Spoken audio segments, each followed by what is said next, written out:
حالیہ ویڈیو میں جب شیعہ سے سوال کیا گیا کہ اللہ تبارک و تعالیٰ نے بنی اسرائیل کے 12 سردار، 12 قبیلے، 12 چشمے بنائے تو قرآن میں بتائے۔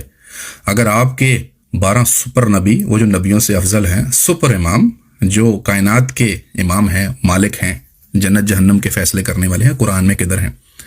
تو کامنٹ سیکشن میں جو اہل تشیع نے آ کے کامنٹس کیے ہیں ان میں سے مجھے کسی بھی شیعہ کی جانب سے کوئی ایک قرآن کی آیت کا حوالہ نظر نہیں آیا جس میں ان کے 12 اماموں کا اعلان ہو۔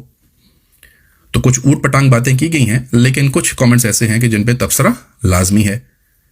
تو ملاحظہ کیجیے، عرفان گادری صاحب نے ایک کامنٹ کیا ہے، اس میں وہ کہتے ہیں کہ تم اپنا دین ثابت کرو ان 12 اماموں کو نکال کر۔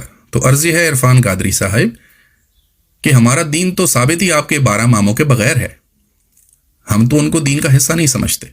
آپ کے 12 امام کوکاف کے امام ہیں، ان کا اس دنیا سے کوئی تعلق نہیں۔ اللہ نے ایسے کوئی 12 امام سپر نبی، سپر مین قسم کے نہیں بنا کے بھیجے، ٹھیک؟ تو ہمارا دین تو ان کے سوا ہے اور حقیقی ہے، اور یہی اہل سنت والجماعت ہے۔ آگے انہوں نے کہا جی کہ تم تک دین کیسے پہنچا؟ حضرت ہم تک دین صحابہ کی پاک جماعت نے پہنچایا، جن کو اللہ کے رسول نے تیار کیا تھا۔ آپ کے 12 اماموں نے تو آپ کو قرآن تک نہیں دیا، وہ تو 12ویں امام کے پاس ہے۔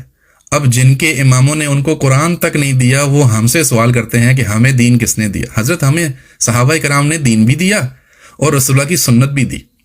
ہمارے پاس سب اپنے صحابہ سے منقول ہے، ٹھیک؟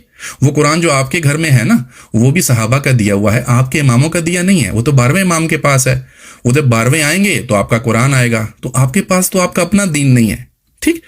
ہمارے پاس وہی ہے جو صحابہ کرام نے ہمیں دیا، آپ کے پاس بھی وہی قرآن ہے جو آپ کو صحابہ کرام نے دیا۔